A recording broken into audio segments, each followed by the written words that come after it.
Hello everybody, my name is Benji, and welcome back to Dyson Sphere Program, where today we're going to be doing the things that I didn't have time for last time. And by that I mean we're going to be starting on quantum chips, meaning that we're going to do processors. So quantum chips are a very, very long production chain. You have the quantum chips, which require processors. Processors require microcrystalline components and circuit boards, which require iron, copper, and silica. In addition to that, you also have the plane filters, and the plane filters require titanium glass, which requires titanium, water, and glass, which is a huge entire shame.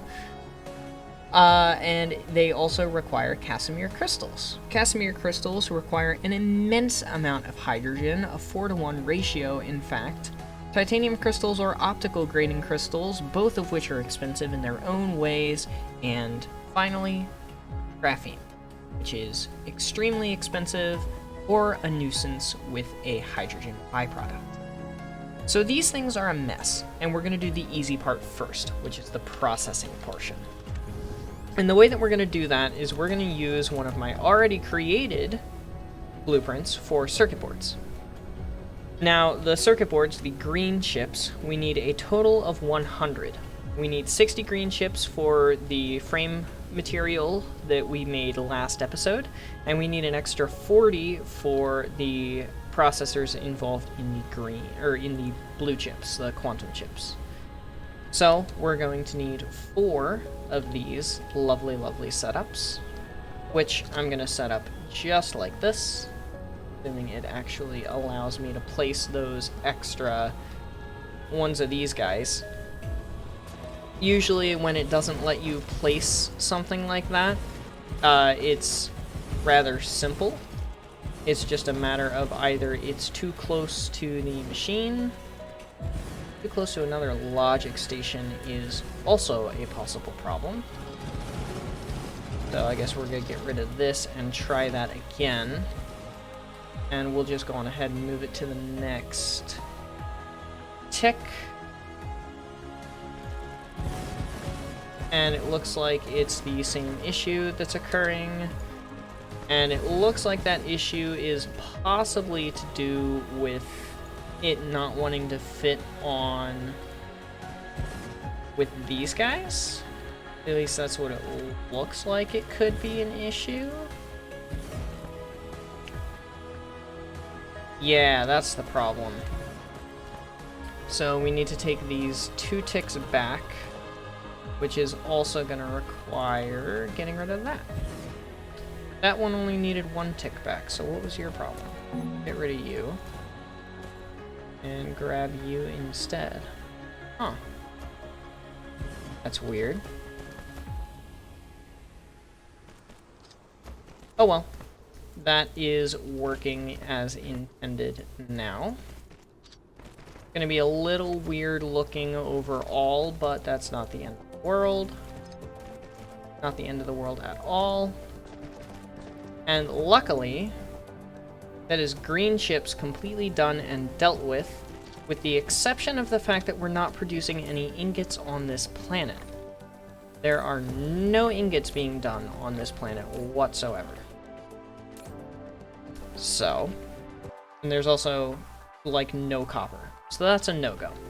So how are we going to do that?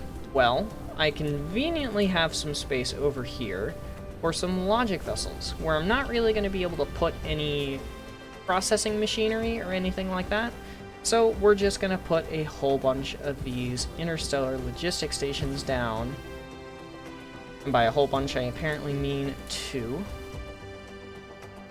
Nope, that's in the wrong position. And then we'll go on ahead and we will start with iron, copper, local supply, remote demand. Place in all of our lovely drones. Remote demand on both of those. Perfection. Also jack these up to 100%. And there we go. That is iron and copper solved. They will go from here, holy cow, from here to the smelting hub and back, bringing us all of our wonderful resources. I think it's, what, twice as much iron as it is copper. It's a 1-to-1 on the iron. So yeah, it's 100 copper, or 100 iron per second and 50 copper per second, which should be more than enough given how many logic vessels are going back and forth. That'll be fine. You can see, obviously, one shipment has already been dropped off. Copper should be next. Any second now. Any second now, please. Por favor. What? There it is. Now the copper's here, and we will have our green circuits. Next up is the microcrystalline components, and the microcrystalline components are going to be a little bit of a pain in the butt, so we're going to go over here to this new section, and we are going to use the planetary hub because it's copper and silica, and we have enough silica on planet here to do at least some... Where is it? Because here. It's literally right next to us. Some silica crafting. Just a little bit, but some. This is actually not a lot of silica. Huh. This is only 50. Oh well, it's fine. When I need more, I'll import more. And maybe instead of having this be remote... No, we won't make it remote demand. I'll figure it out. It'll be fine. Right now, what I want to figure out is an optimized design for our microcrystalline components. So the microcrystalline components are normally 1 every 2 seconds. So if we do 1 every 2 seconds times 1.5, we get 0.75 microcrystalline components per second with a Mark III assembly machine. Which means we need 100 microcrystalline components in total. So that is 133.3 repeating machines. Now, I'm going to make a design in mind that has to do with systems of 30.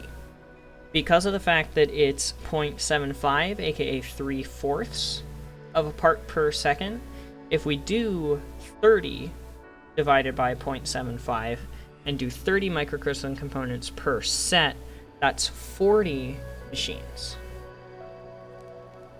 So, we need, just like what we did for our very, very lovely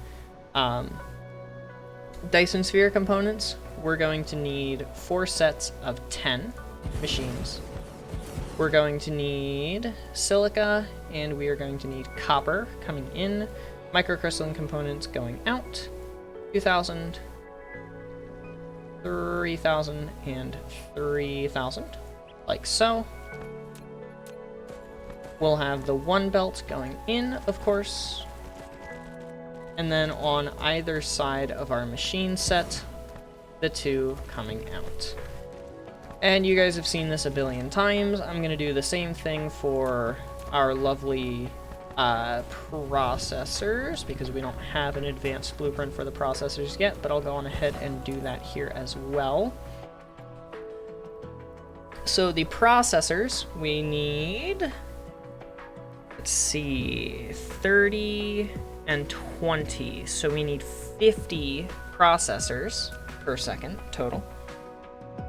And we get 1 every 3 seconds, which is 0.3 repeating, times 1.5 gets us 0.5 parts per second. 1 every 2 seconds, roughly, is what that equates to. And if we do 50 divided by that 0.5, that's going to get us 100 machines in total. So I could technically do systems of 20 machines, or systems of 25, but that doesn't divide well. I can't really do systems of 30 or 40, because that'll be weird. With the 0.5, it kind of works better in even numbers.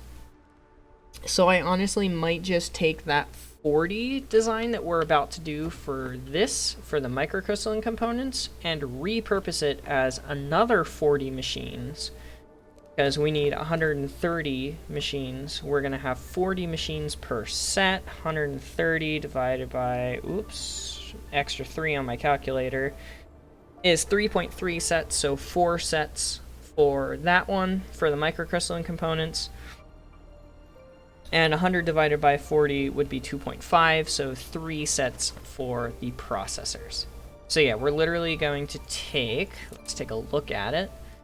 We're going to take this design, this kind of design in mind, and we are going to do it for both the microcrystalline components and the processors, both.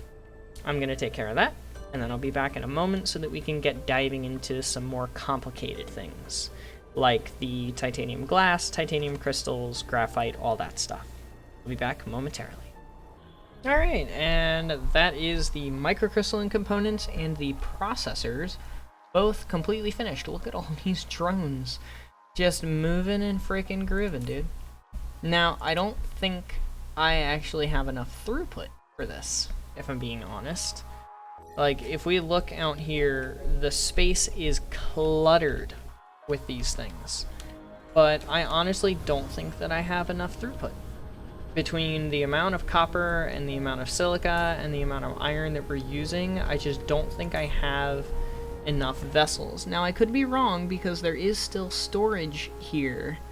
Like, this one is slowly running out, but it just gets another shipment right before it finishes. So maybe this is exactly enough throughput right now, between all of the, like, actual drones and the vessels. I think this is actually exactly what I need. Exactly enough. Look at this, though. Look at the swarms of them going. This is crazy.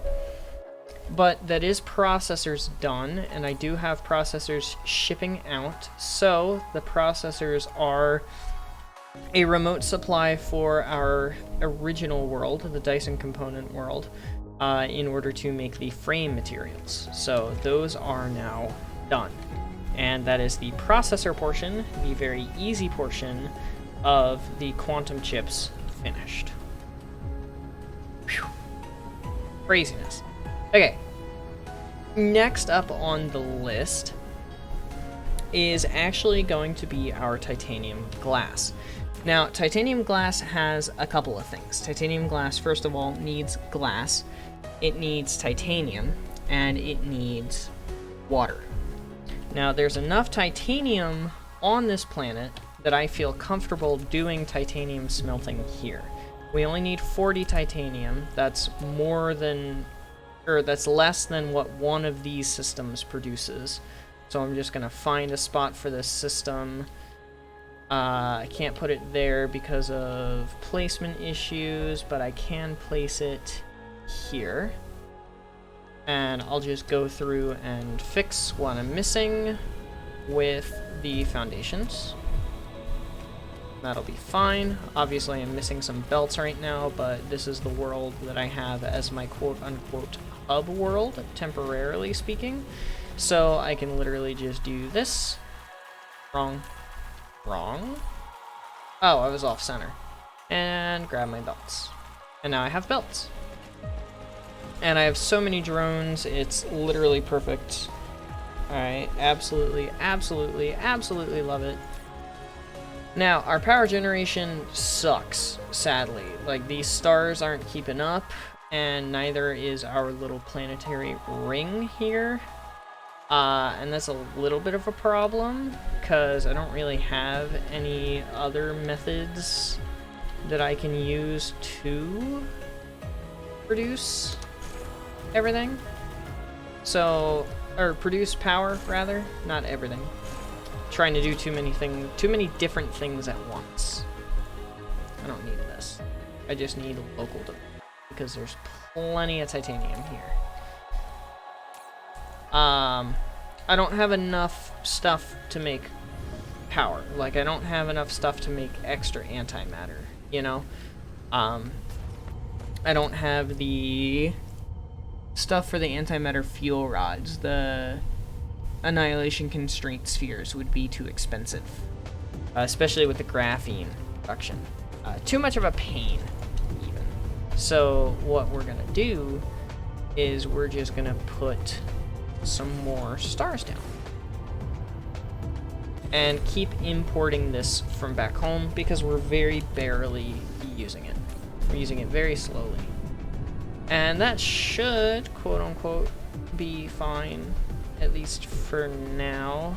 And if it ever ends up not being fine, we can just put down more ray receivers and just build a Dyson sphere, because that's what all this is for. It's gonna go to building a Dyson sphere. So the glass, the titanium, and the water. And then if we take a look back to the titanium glass, by the way, it's 2 every 5 seconds, which is such an icky number. Like 2 every 5 seconds is such an icky number, and then multiply that by 1.5. It's 0.6 per second per machine, which is really gross because we need 40, and 40 divided by 0.6 is 66.6 repeating machines, and that's just, it's just nasty. It's just really, really, really gross. Really, really gross. So if it is something like 30 divided by 0.6, that would be 50 machines, but that's also gross. 40 machines times 0.6 would be 24 per second. Honestly, that's not exactly a bad idea, to be completely honest with you.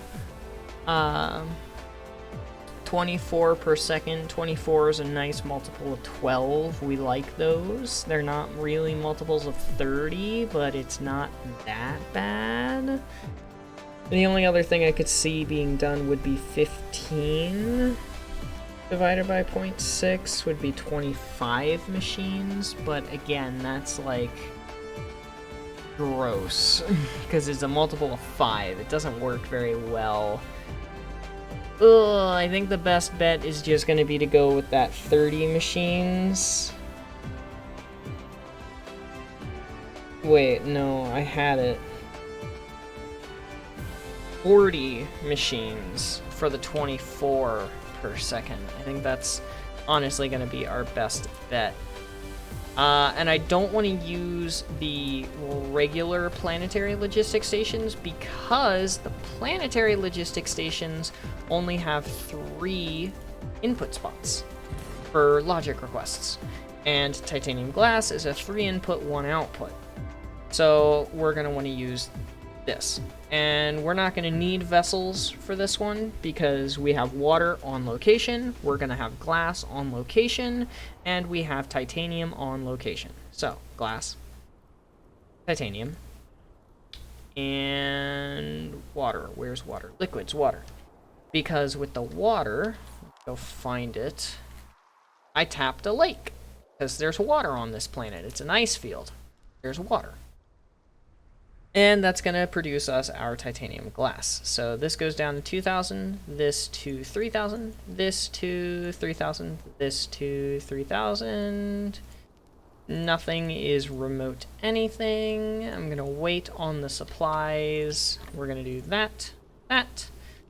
And then system of 40 machines. I'm just going to grab this because this is 40 machines.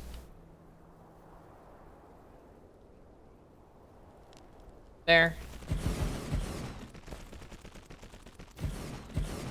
And then all I have to do to fix it is take this. Oh, goodness. My frame rate is dying and I don't know why. Titanium glass. Or glass rather, titanium. Water, because everything's equal in its ratios. So glass again, glass again, glass again, titanium, and water. And then simply switch this over to the titanium glass recipe. That, paste, paste, and paste. Grab that, drag it down. Grab that, drag it down. Whoa. What's your problem?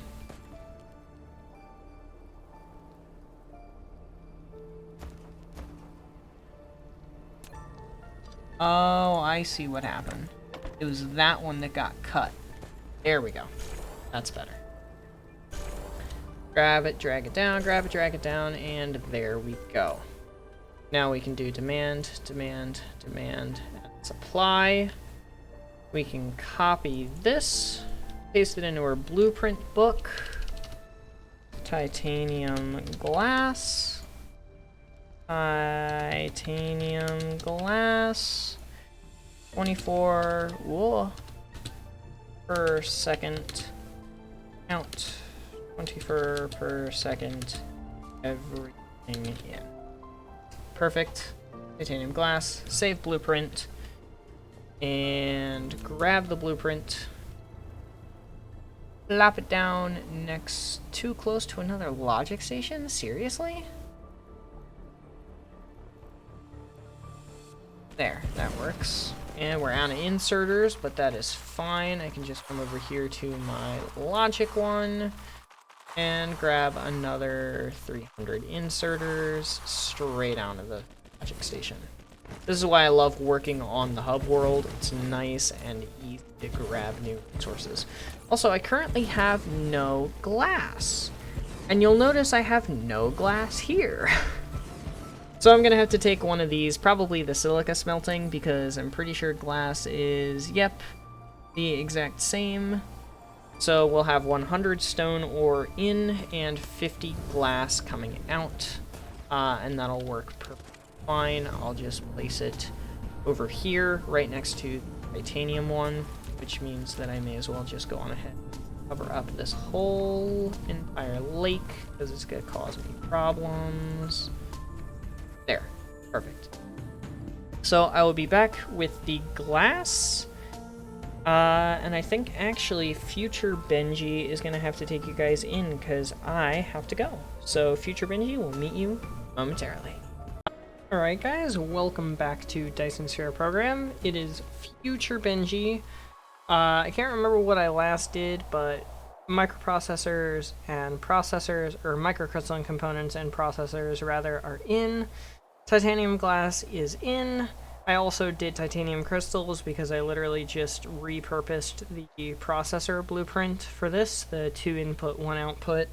40 machines makes 15 per second of the titanium crystals. We need 20, so I just doubled it up. And I realized that we need more titanium because we need 40 per second titanium for the titanium glass, and then we need an extra 60 titanium per second for these titanium crystals. So that's 100 titanium per second, which is 2 of the smelting setups, which is perfect. That's exactly what we have. My voice has gotten a little worse, so this is probably going to be the last thing that I record before I take a little bit of time off of recording and just relax my voice for a little bit. So just bear with me here on this one. But the next thing that I want to do, because I don't think we're actually going to be able to finish this, we might, is graphene, Casimir crystals, plane filters, and quantum chips. Those are the next 4 things that we have to do for this part of the project. So first things first, we're going to go on ahead and we're going to do graphene. And I would like to do this in a way that I can have 4 rows of chem labs, because we need 40 graphene, which is 60 machines using the base recipe. Which, even better, we could just have 4 rows of 15, and that would work instead. So we're going to try to do that. That's kind of what we're going to try to do. So for graphene, we're using the base recipe of graphene, which is the energetic graphite and the sulfuric acid, both of which are coming from off-planet. They're coming from different planets. So we're going to need them in an interstellar logic hub, in addition to the fact that the interstellar logic hub gives us more drones. More drones equals more throughput. It's fantastic. And with this recipe, there is no byproduct, so we don't really have to worry about that at all. I'm actually going to make these 5,000 because of how much they're going to be used, and then this is also going to, be 3,000. Jack that down to 1 light year, that up to 100%. Local supply, not remote, not local, and not local, but remote demand, which we're going to do later. Now we need energetic graphite as an output, sulfuric acid as an output, and finally our input of graphene input of graphene, and that'll mean that we need new... how do I usually do this? Like this.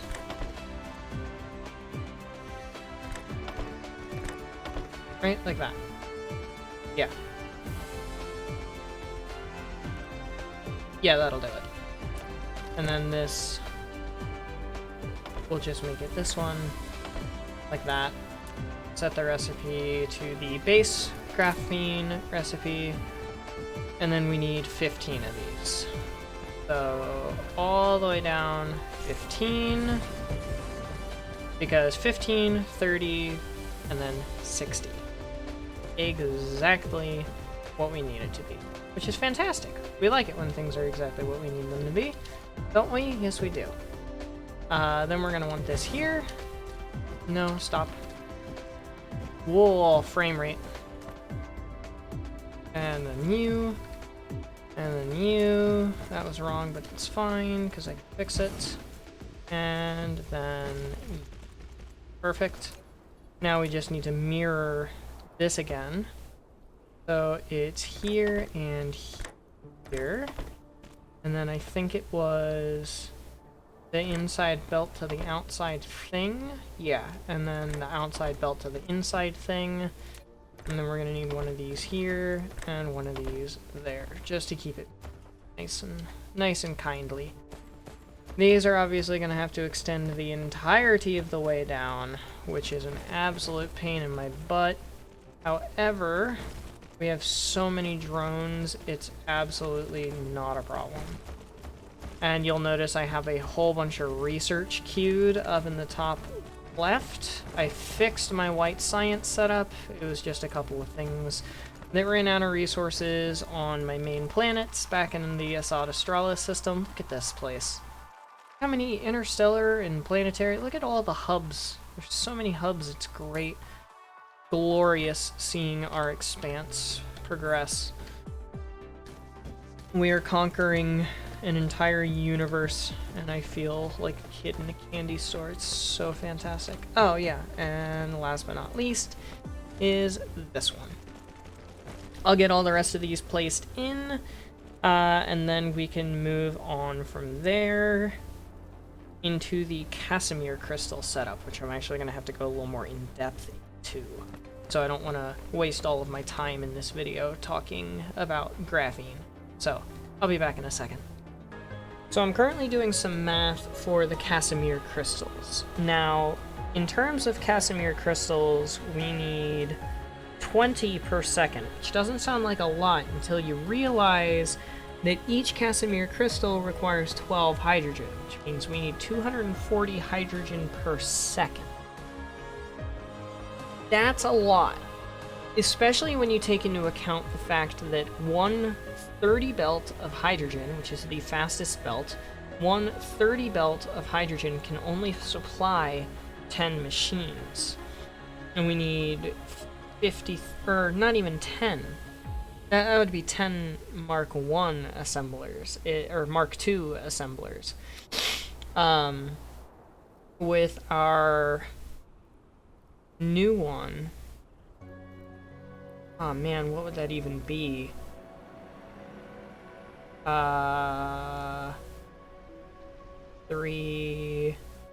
times 1.5, 4.5, 30 divide 4.5, I have my calculator open, 6.6 repeating, so not even 7 machines. One 30 belt of hydrogen can only supply 6 Mark III assemblers with hydrogen, which is not a lot at all.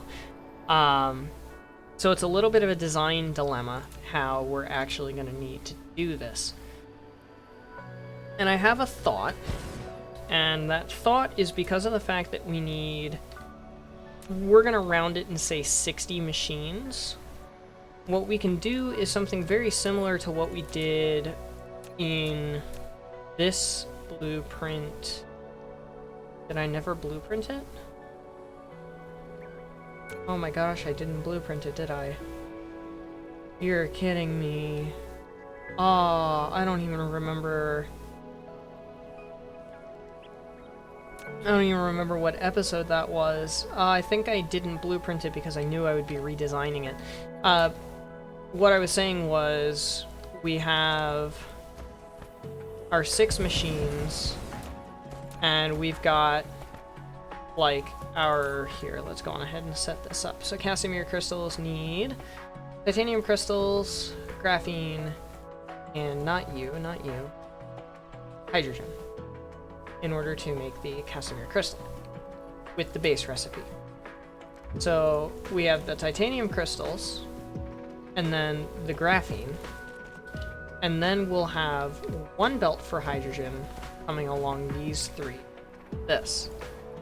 And then we'll have another belt of hydrogen, another 30 line of hydrogen coming like this, and then it'll go in place of that 3rd belt while these guys continue down the line for another 1, 2, 3, 4, 5, 6 assemblies.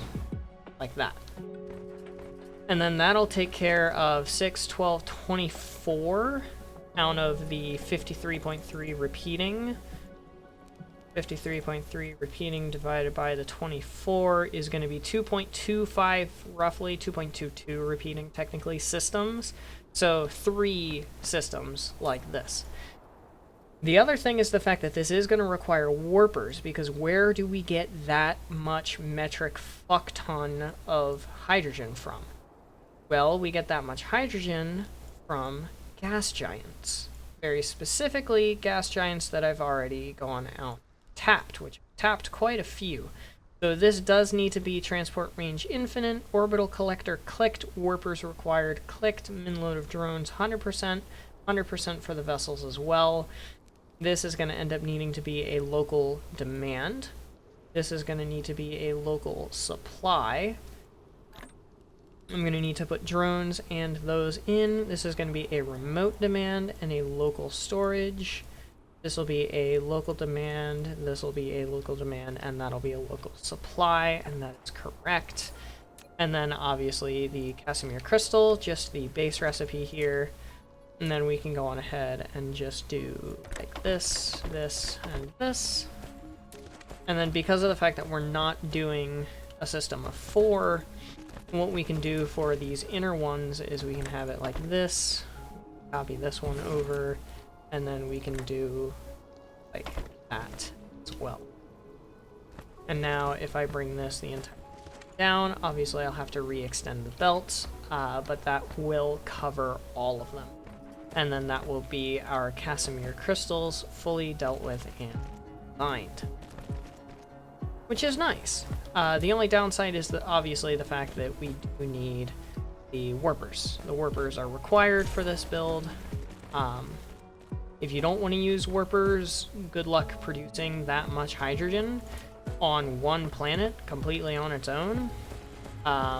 More power to you if you even attempt such a thing, because hydrogen is mainly produced as a byproduct of other less than desirable products, like producing oil kind of stuff or other events. Specifically, the other one that comes to mind right now is the antimatter. So if that's your kind of shtick and you feel like you want to try it, go for it. But I just feel like this is much easier and much more stress-free. So I just went on ahead and tapped a whole bunch of different things with orbital collectors. So just to verify that this is working, I am going to go on ahead and wait until those warpers come in. They're only coming from like halfway across the world. They're coming from like over here, so... I wonder if the drone flew this way? Can't really tell because the drone flew from here to there and then back. So we're gonna find out. Is that it? Is that it? No. That's it. Yeah, there it is. And we already have the titanium crystals. We already have these. There they go. So we can go into our this view and watch them warp away. Yep, there they go. Looks like they're going to X Persei first, which, yep, that checks out because that is the closest one currently that has a gas giant in it. I tapped like 4, maybe 5 gas giants, by the way, for this project, and I'm concerned that it still won't be enough. So, yeah, just saying. Just saying. And then obviously I can go on ahead and make this a thing. Casimir Crystals. Casimir Crystals. And I don't know how many it is, actually. That's a good question. I don't know. I'll fill that part in off camera, because I'm wasting time. But like I said, we're going to need a couple of these systems, so we may as well go on ahead and place the rest of them down. That's too close to another logic station? Really? Okay. Fine.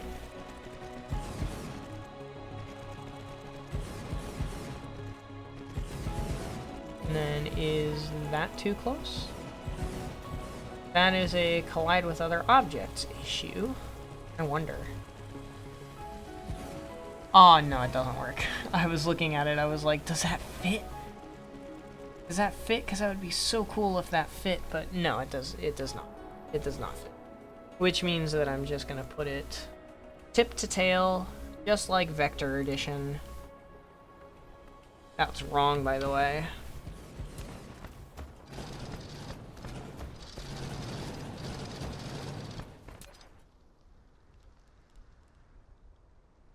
Ah, and I left one behind. Come on. Is that lined up? It is. So place. And get it all powered. Drones, logic vessels.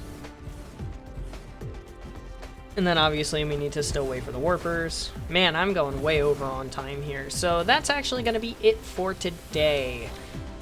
Sorry for the slightly anticlimactic ending. However, I don't think that's entirely anticlimactic because this is working. Except for the fact that that's not. Why is that not? Why is that not sending more? They have the warpers. Are they not charged? Oh, they're not charged. 120 megawatt charge rate? That's gonna kill my power.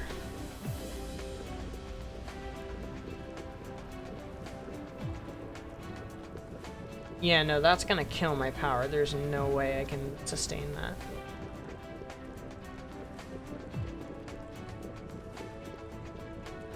What's the default? 60? Can I put you back to 60? I can put you back to 60. Alright, we're gonna keep them all at 60. And we are gonna jack this up to 10,000. Just full on 10K. But yeah, that's a success. It is working. Casimir crystals are good. I'll just finicky around with all of the ratios, but that is going to be it for now. So thank you everybody so much for watching. I hope you have enjoyed, but without further ado, adios, sayonara, au revoir, hasta la vista, das vidania, wiedersehen, ciao, and goodbye. Please have yourselves all a fantastic rest of your day. Get some sleep if you need to. Don't forget to stay hydrated. This video is in the bag, and I will see you guys, trying to get a good thumbnail here. I will see you guys in the next one. So, later y'all.